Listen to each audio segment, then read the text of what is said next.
भाई समय कंस का भेजा हुआ उत्कच नाम का दैत्य, क्या नाम था इसका? उत्कच। ये हिरण्याक्ष का पुत्र था गर्ग संहिता के अनुसार। बड़ा विशाल काय था, किसी किसी को शरीर भी बड़ी समस्या बन जाता है। उसका जो बहुत पुष्ट शरीर था वो ही उसके अहंकार को बढ़ाने वाला हो गया। अभी एक विलक्षण बात हमने को सुनने को मिली है प्रामाणिक महापुरुष से, हम उसको बताते हैं। एक महात्मा थे क्रिया योग के आचार्य परम पूज्य स्वामी श्री हरिहरानंद जी महाराज।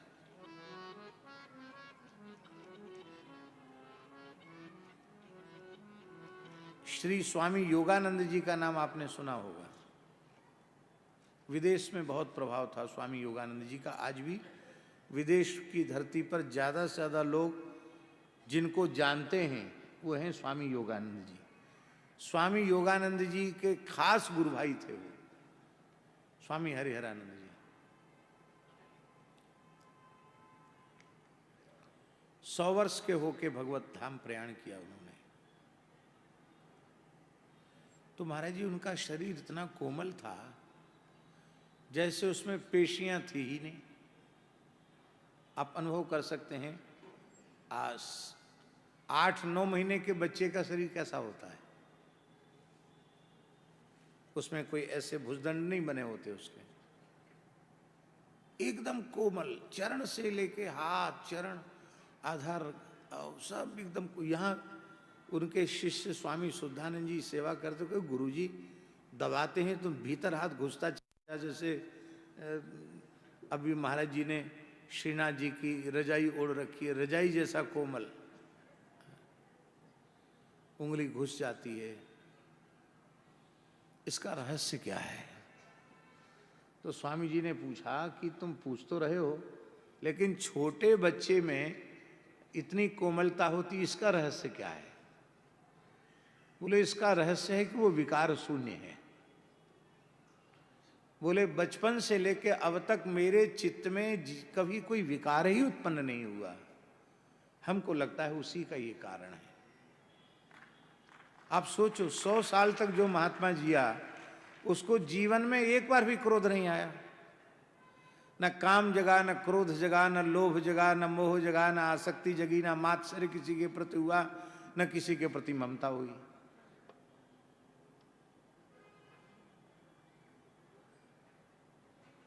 संसार के लोग आश्चर्य करेंगे लेकिन है ऐसा। नवजात बच्चे की तरह उनका शरीर कोमल था। इसका मतलब शरीर में कठोरता विकारों से आती है।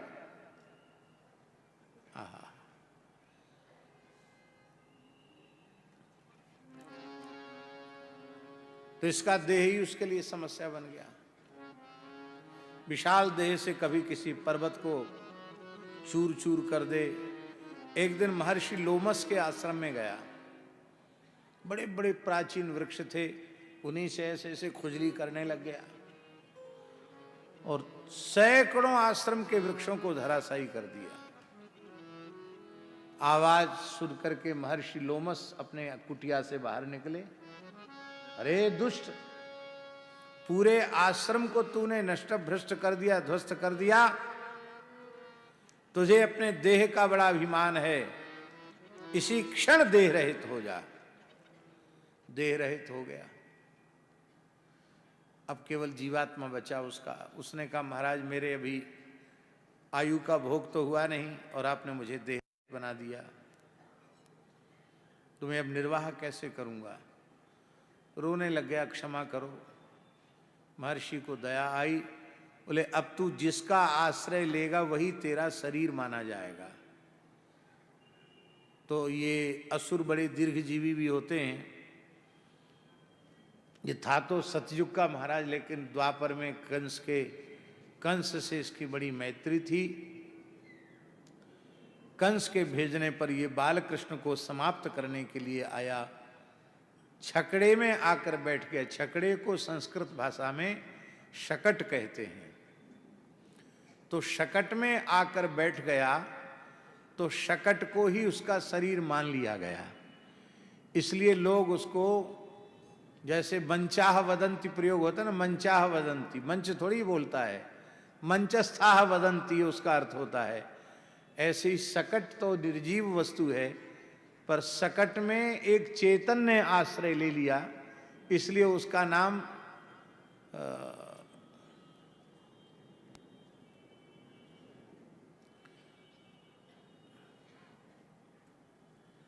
शकटासुर ऐसा नाम मान लिया गया, ऐसा समझो। नाम तो उसका उत्कच था। क्या कहेंगे? अविधा व्यंजना और लक्षणा होती तो लक्षणावृत्ति व्यंजनावृत्ति कहेंगे, इसको क्या कहेंगे? उसका नाम शकटासुर ऐसा। बाल कृष्ण सो रहे हैं, दूध दही के माट उस शकट में भरे हुए हैं, और वो चाहता कि शकट के साथ ही बालक को समाप्त कर दूं। जैसे आजकल आतंकवादी होते ना, अपने शरीर को उड़ा देते हैं, भले ही अपना शरीर चला जाए, कितने लोग तो मर जाएंगे। ऐसे उसका शरीर तो उसको तो देह रहे तो होने कवर है, सांप है, उसका तो कुछ बिगड़ना नहीं है। शकट चूर चूर हो जाएगा, शकट के चूर होने से बालक भी नष्ट हो जाएगा। उसके दुष्ट अभिप्राय को भगवान ने समझ लिया और भगवान रोने लगे। बालक रोते ही हैं, और भगवान ने अपने बाएं पैर को उछाला, बाएं पैर के अंगुष्ठ का जैसे ही स्पर्श कराया, स्पर्श होते ही शकट उलट गया।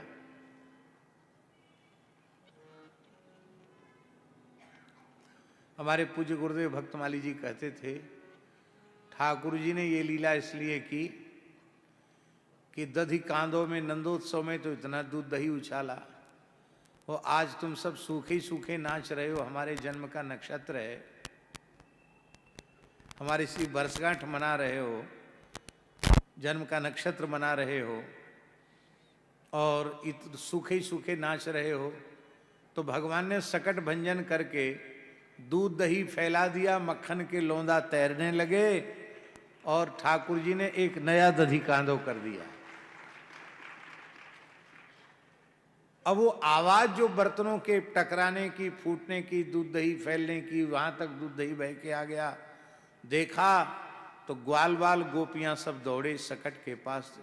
देखा भिन्नाक्षी कुवरा, उसके पहिया, उसके जुआ, सब अंग प्रत्यंग बिखरे पड़े हैं, कोई बात पात्र साबित नहीं है, सब पात्र भग्न हो गए हैं, दूध दही फैल गया है। उनको आश्चर्य हुआ कि इतना अधिक वजन से लदा हुआ शकट, जिसको 25-50 लोग मिलकर उलट ना सकें, ये अपने आप बिना आंधी तूफान के कैसे उलट गया। तो छोटे छोटे बालक वहां खेल रहे थे, उन बालकों ने कहा, रुदता नेन पादेन क्षिप्त में तन्न संशयः। अनेन, इस बालक ने रोते हुए अपने चरण का स्पर्श कराया, ये शकट उलट गया। बालक तो सत्य कह रहे थे, लेकिन ग्वाल वालों ने उनके इस वचन पर विश्वास नहीं किया। नते श्रद्धा धीरे गोपा बाल भाषित मित्युत। अरे बच्चों की बातों में ज्यादा पढ़ना नहीं चाहिए, बच्चे तो ऐसे ही बोलते रहते हैं। इतना छोटा 2.5-3 महीने का बालक भला इस विशाल शकट को कैसे उलट सकता था? क्योंकि श्री सुखदेव जी महाराज कहते हैं, अप्रमेयम बलम तस्य बालकस्य विदुः। इस बालक में अप्रमेय बल है, यह बात ब्रजवासी नहीं जानते थे। यशोदा जी ने कहा किसी दुष्ट ग्रह का उपद्रव है, तो यशोदा जी ने स्वस्ति वाचन कराया ब्राह्मणों के द्वारा, और फिर जैसे ही देखा कि बालक को दूध पिला के देखें बालक स्वस्थ है कि नहीं, तो श्री ठाकुर जी प्रेम से शयन कर गए, सो गए। हाँ, प्रेम से दूध पीने लगे, और ब्रजवासियों ने, ब्राह्मणों ने अग्नि में आहुति दी, दधी अक्षत कुश के जल से सिंचन किया भगवान का, और भगवान को झाड़ा लगाया, रक्षा विधान किया। तीर्थवासी जो ब्राह्मण होते हैं, वैसे तो ब्राह्मण मात्र आशीर्वाद देने में बहुत उदार होता है, पर तीर्थवासी कुछ ज्यादा ही उदार होते हैं। तीर्थ में चले जाओ, गंगा किनारे, जमुना किनारे, तीर्थ पुरोहित देखो आशीर्वादों का अंबार लगा देते हैं, और दान दक्षिणा में थोड़ी सी कसर रखी कि खरी खोटी सुनाने में भी पीछे नहीं हटते हैं। हमारे यहाँ ब्रज में कभी आपको अनुभव करना हो, हमने अनुभव किया है, निज अनुभव में कहूं खगेशा।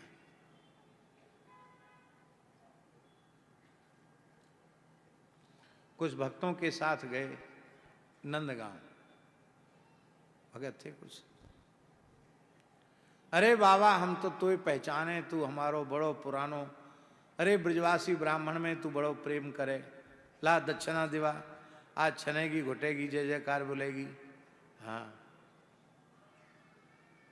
तो हम थोड़ी चुप रह गए, कुछ बोले नहीं। जब ज्यादा पीछे पड़े तो मैंने कहा ये भक्त लोग आए हैं, हम तो आप लोगों की सेवा करते ही रहते हैं, भक्त लोग, भक्तों ने भी नहीं दिया, वो भी भगवान जाने कैसे थे, उन्होंने कुछ नहीं दिया। उन्होंने सोचा यही नहीं दे रहे हैं तो हम क्यों दें। तो बोले अरे बाबा हम सबरी बात जाने, तू अपने जजमानन ने पहले ही सिखाए के लायो है कि ब्रजवासी ब्राह्मण कछु मांगे तू दीजो मत, ये सूम है सूम, ये काय को देवे वारे, ये ना देंगे। हमने कहा भाई मैंने इनको देने के लिए मनाने, अरे बाबा हम सब जाने। हमने कहा ये तो परकम्मा देवे आए। अरे परकम्मा देवे आए कि चैंटी मारवे आए।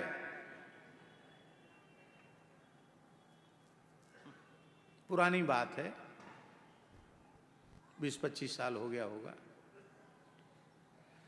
अब तो 10 रुपए की ज्यादा कीमत नहीं रहेगी। 10-10 रुपया जैसे ही नए नए हमने दिए, सोई हंस के अरे बाबा तेरो खूब कल्याण हो, दुनिया में तेरो नाम होए बाबा, जय जयकार बाबा, वाह वाह वाह, बहुत अच्छी बात बाबा। हम तो यहाँ थे बोले, यहाँ थे तो तोते बहुत प्रेम माने।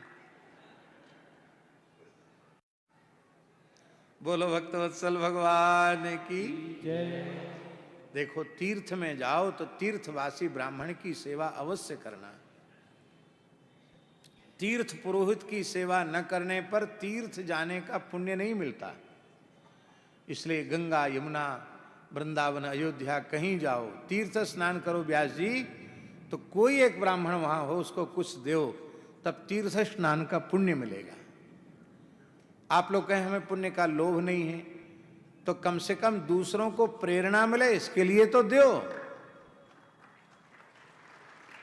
तुम्हें पुण्य का लोभ नहीं है तो कोई बात नहीं, पर दूसरों को तो देने की प्रेरणा मिलेगी। एक रहस्य की बात हम आपको और बताते हैं, ब्रज की बात बता रहे हैं। ब्रज में कितने संत ऐसे हैं हमारी जानकारी में जो ब्रजवासी के घर का ही अन्न लेते हैं, दूसरे किसी का एक कण नहीं लेते। आप चाहे जितने बड़े भक्त हों, सेठ साहूकार हों, आप में चाहे जितनी श्रद्धा हो, ना आपसे कपड़ा लेंगे, ना आपसे वस्त्र लेंगे, ना आपका अन्न लेंगे। मैं संकोच के कारण उन महापुरुष का नाम नहीं ले रहा हूं। हमारे ब्रज के एक बहुत बड़े महापुरुष हैं, पंडित जी महाराज के कृपा पात्र, परम विद्वान और परम संत पंडित जी के परिकर में अभी वे एक कन्हैया बाबा, एक वे, दो महापुरुष हैं। तो शरीर उनका स्वस्थ हो गया। अस्वस्थ होने पर वृंदावन के हॉस्पिटल में, उनको वृंदावन के निकट हॉस्पिटल में ले जाना पड़ा। तो चिकित्सा में भी उन्होंने स्वयं तो द्रव्य का स्पर्श ही नहीं करते, किसी दूसरे का द्रव्य स्वीकार नहीं किया। यहाँ तक कि हमने परिकर से आग्रह किया कि ठाकुर जी की तरफ से सब व्यवस्था हो जाएगी। तो ब्रजवासी बोले हम सब गरीब ब्रजवासी जरूर हैं, पर सेवा तो बाबा हम ही करेंगे। बाबा को नियम है ब्रजवासी बाबा किसी दूसरे की वस्तु लेते नहीं। नहीं लिया महाराज जी, कुछ भी नहीं लिया। बोले बस आपकी बात बाबा मान लेते हैं, आप आ गए, आपकी प्रार्थना से भर्ती हो गए, बस इतना ही बहुत है। आपका कुछ नहीं लेंगे, एक अन्न का कण नहीं लेंगे। और उन ब्रजवासी ब्राह्मणों के घर में एक एक घर में 20-20, 25-25, 30-30 संत मधुकरी लेने आते हैं।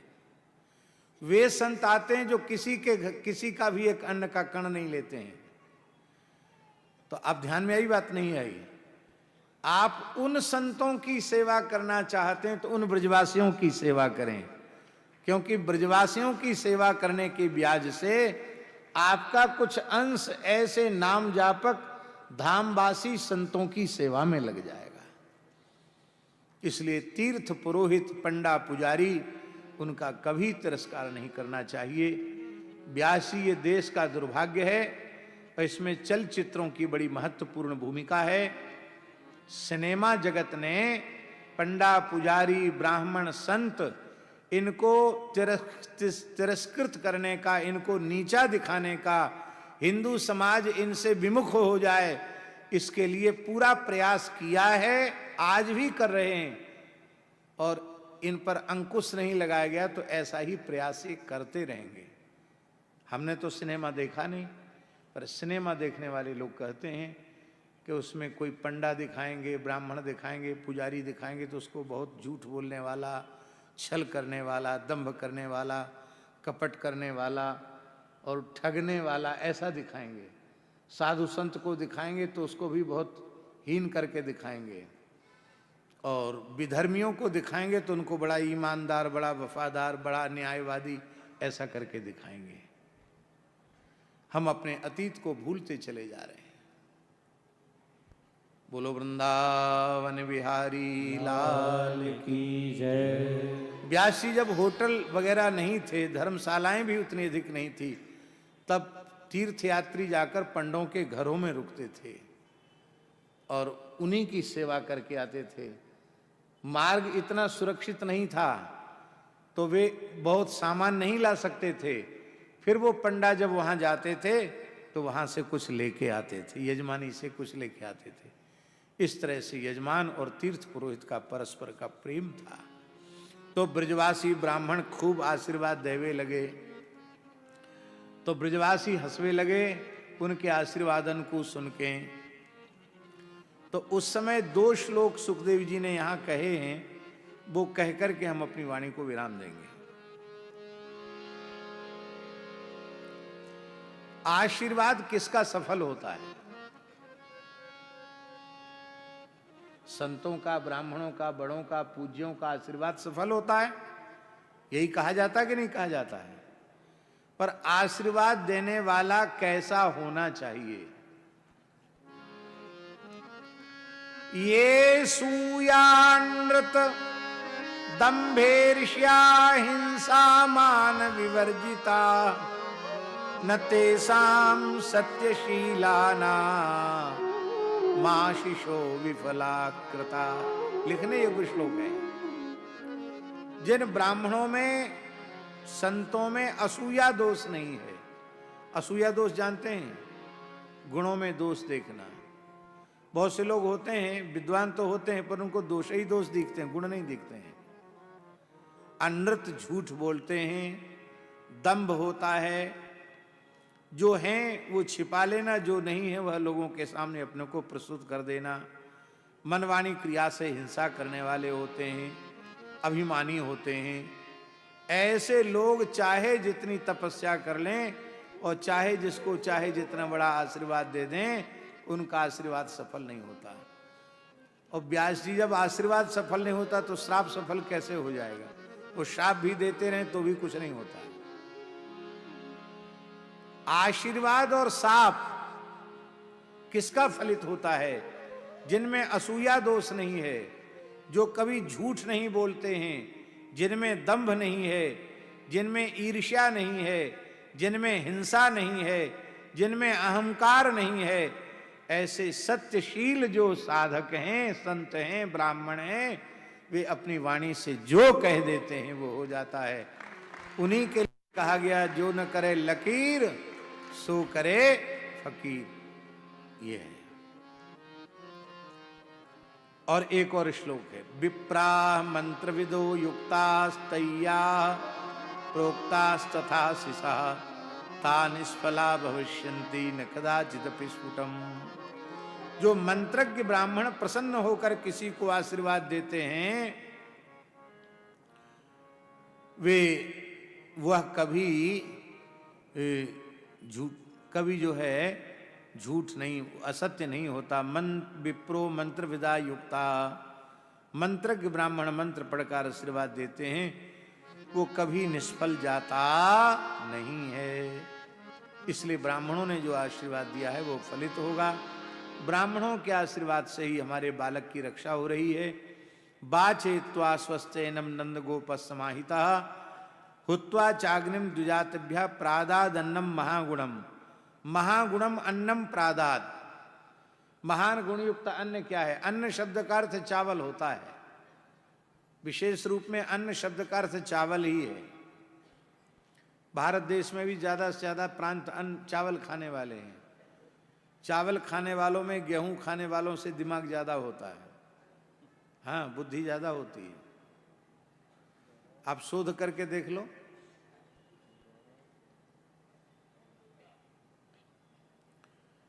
यहां तो लोग ज्यादा चावल नहीं खाते, राजस्थान में। तो आप लोग बुद्धिमान नहीं है ऐसा हम नहीं कहना चाहते हम लेकिन हम ये जरूर बोल रहे हैं, जहां चावल विशेष रूप में खाया जाता है उन लोगों की बुद्धि देखो। दक्षिण में चावल खाया जाता, दक्षिण के ज्यादा से ज्यादा IAS अधिकारी, बड़े बड़े ऑफिसर, बड़े वैज्ञानिक वो चावल खाने वाले देश के मिलेंगे। उड़ीसा बंगाल में देखो एक से एक योगी व्यक्ति मिलेंगे। महाराष्ट्र में भी बहुत क्षेत्रों में बहुत चावल ही खाया जाता है। बिहार में चावल खाया जाता है। देखो एक से एक न्याय व्याकरण के, न्याय तो किसी समय में मिथिला का ही था, मिथिला से चलकर न्याय बिहार बंगाल में उड़ीसा में गया। तो बुद्धिमान होते हैं, ये बात प्रामाणिक है। एक बंगाली डॉक्टर था, होम्योपैथ का बड़ा डॉक्टर था। तो हम उसके पास, महाराज जी ने हमको भेजा, हमको बुखार बहुत आता था। तो उसने हमको देखा, मीठी मीठी गोली दी होम्योपैथ और बोला, ए बाबा रोटी खाएगा, अन्न नहीं खाएगा। ऐसे हिंदी बोलता था वो रोटी खाएगा, रोटी रोटी को बोलो रोटी, वो रोटी खाएगा, अन्न नहीं खाएगा। तो हम पूछना चाहते थे कि रोटी क्या अन्न नहीं होती है? लेकिन वो बहुत तेज स्वभाव का था। चलो चलो बाबा, हो गया हो गया, और भीड़ लगा, और चलो बाबा हो गया। हमने महाराज जी को बताया, महाराज वो डॉक्टर कहता रोटी नहीं खाना, अन्न खाना, रोटी खाना, अन्न नहीं खाना। बोले वो बंगाली है, अन्न माने चावल होता है। और वो महान गुणयुक्त कब होता है? जब घृत और दूध का संयोग और थोड़ी सिता का संयोग, शर्करा का संयोग हो जाता है। हा हा हा, अधौटा दूध की बढ़िया रबड़ी को लज्जित करने वाली खीर बन जाए, और वेद लक्षणा गाय का सुंदर दूध हो, और फिर थोड़ी ठंडी करके राधा गोपाल प्रभु को भोग धराई जाए, और इसके बाद संतों को, ब्राह्मणों को जिमाया जाए, तो हाथ जोड़ के आशीर्वाद नहीं मांगना पड़ेगा, महाराज आशीर्वाद दो। ऐसी खीर जो खाएगा उसके रोम रोम से आशीर्वाद निकलेगा। प्रादाद अन्नम महागुणम, महद गुणम अन्नम प्रादाद। महान गुणयुक्त अन्न दिया, कभी प्रयोग करना जरूर ऐसा। बोलो वृंदावन बिहारी लाल की जय। इन्हीं शब्दों के साथ आज की कथा संपन्न होती है।